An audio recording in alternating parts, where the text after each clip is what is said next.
asalaamaaleykum mbokk yeeg xarit maa ngi nuyu ñëpp kenn ku nekk ci turam ak ci santam dinaa góorgóorlu ba juróomi minute yi ma jox ma jéem cee yam ndaxte ku ne xam na ni gàttal yombuma waaye nag comme ñi war a wax xaw na ñoo takku te journalistes yi dañu war a dellu seen rédaction pour def seeni montage kon faaw ñu gàttal wax ji nag jërul guddal tey bi ñu rafetloo li Lacoste def mooy leader allié du candidat Ousmane Sonko ànd ak Yewwi Askan Wi jàpp naa ni sénégalais yi rafetlu nañ ko ndaxte réew mi ñun ñëpp ñoo ko bokk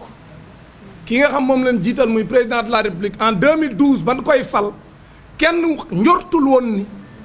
12 ans après coono bii sénégalais yi di dund nga xam ne tey koo xool dafa sëngéem ñëpp la seen xol naqari koo xool jaaxle na ci lu nar a xew suba ñëpp tiit jaaxle ci koo xam ne ñun ñoo ko jox sunu alal muy doxal jox ko sunu sañ-sañ muy doxal jox ko sunu kaaraange réew muy doxal jox ko sunuy loi ak réew muy doxal lépp mu wëlbati ko di ko duma askanu Sénégal kon nag tey bu ñu demee ba askanu Sénégal am ab leader bu tudd Ousmane Sonko ñëpp gis ni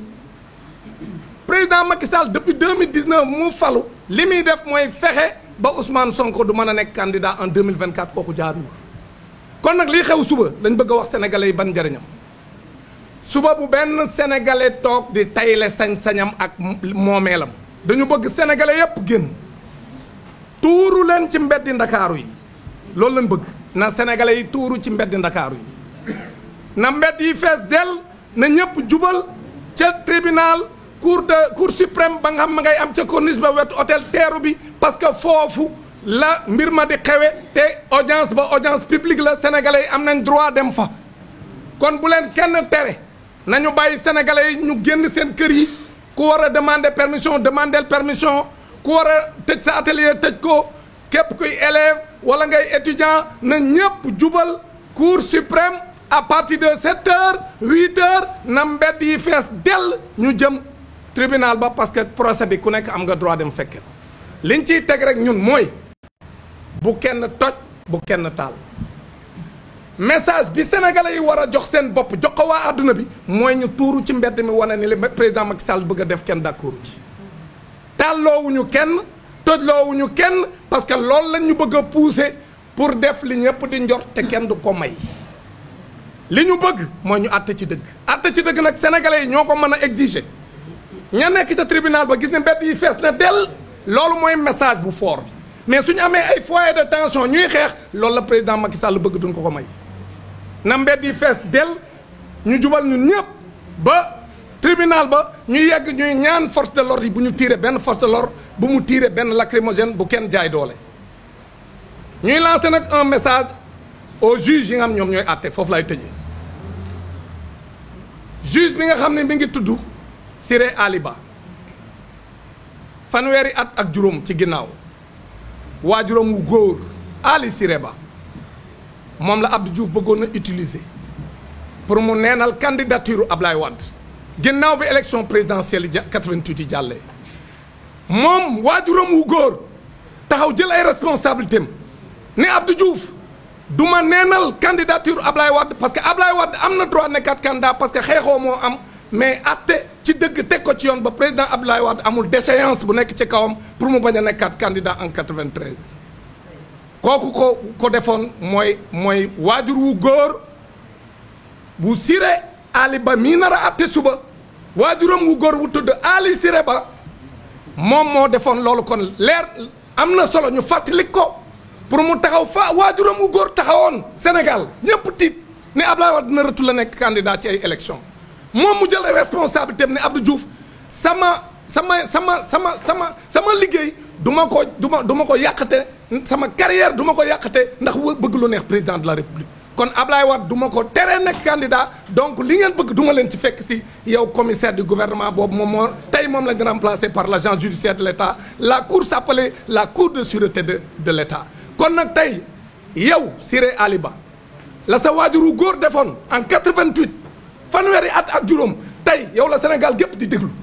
jëlal say responsabilité waxal président Macky Sall ak agent judiciaire de l'État que li ngeen bëgg duma ko nangu damay àtte ci dëgg dëggal li juge Sabassi Faye wax ca Ziguinchor ñu delloo Ousmane Sonko ay fiches de parrainage am bu ñu demee le 25 février 2024 Sénégalais yi àtte maa ngi leen di sant di leen gërëm wa salaam. Merci.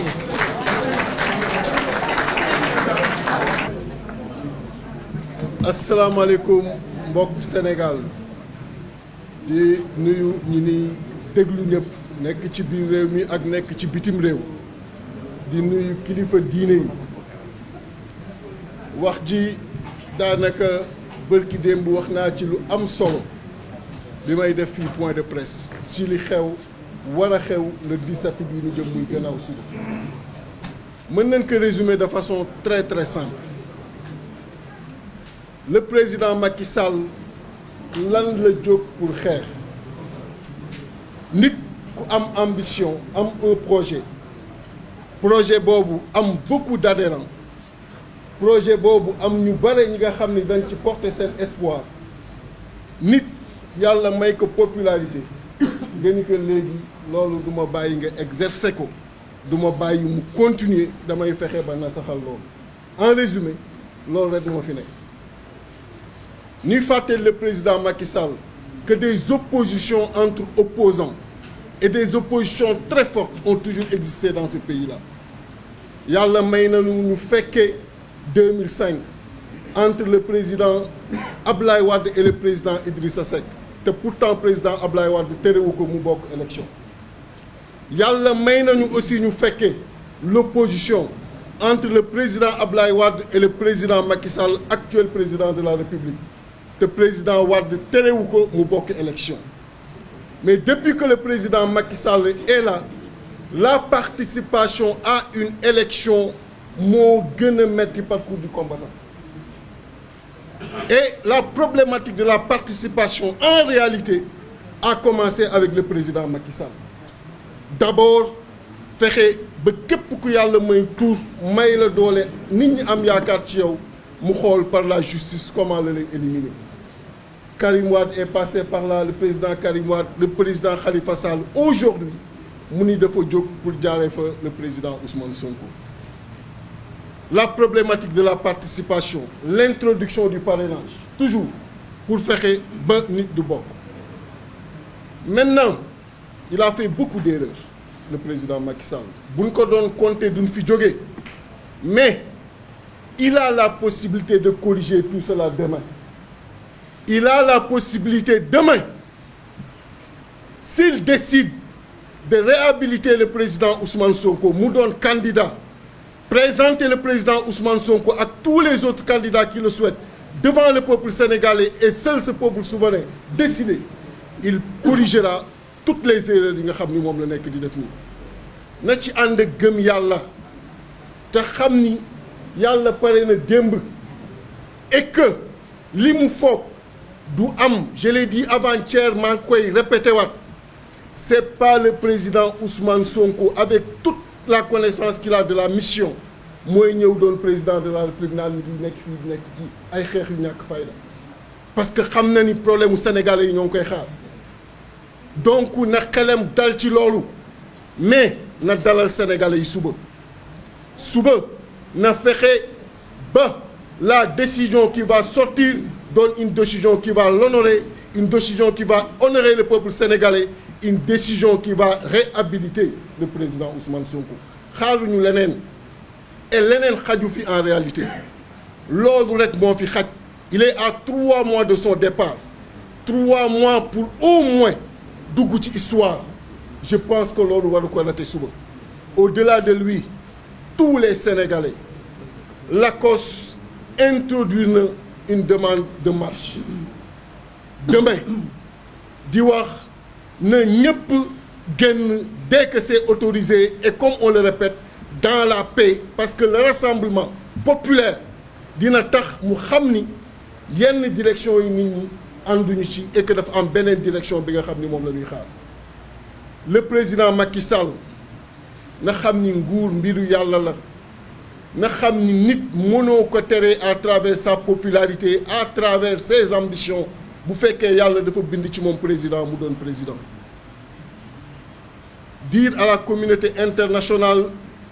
que demain, c'est un jour historique pour le pays, pour la démocratie. Dire au président Macky Sall que l'ambition, le projet porté par un candidat, l'espoir que les Sénégalais portent sur ce candidat-là, ne peuvent être un délit dans ce pays. Que reproche-t-on au président Ousmane Sonko? D'être aimé par la majorité des Sénégalais, de vouloir construire ce pays, de vouloir devenir un président de la République, et qu'il se rassure. Le président Ousmane Sonko, comme nous autres, nous connaissons cette mission. Nous n'avons pas le temps, à côté des préoccupations des Sénégalais, être là à revenir dans la petite querelle une fois au pouvoir. Il s'attellera à ces difficultés et amènera les solutions qu'il faut. Et par conséquent, ce qui est attendu demain, l'unique décision attendue demain par tout le peuple sénégalais, c'est la réhabilitation sur les listes du président Ousmane Sonko pour qu'il puisse compétir. Et lui rappeler que des oppositions ont toujours existé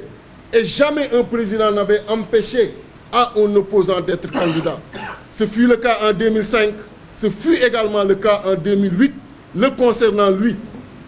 et le président Abdoulaye Wade. Et pourtant, c'est ça qui a fait qu'il est devenu président de la République. Qu'il laisse, en un mot très simple, le président Ousmane Sonko participer à cette élection présidentielle et demander au peuple sénégalais d'en faire leur affaire personnelle. En cas d'autorisation de cette marche, que ce peuple se mobilise et que ce grand rassemblement permettra au moins au président Macky Sall de comprendre que la décision, elle est attendue dans un seul et unique sens.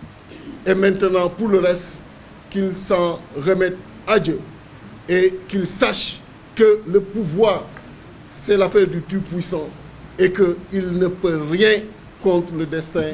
d'un citoyen, contre le destin d'un patriote. Je vous remercie. Merci, Président Déthié. On laisse la parole au Président Habib Sy.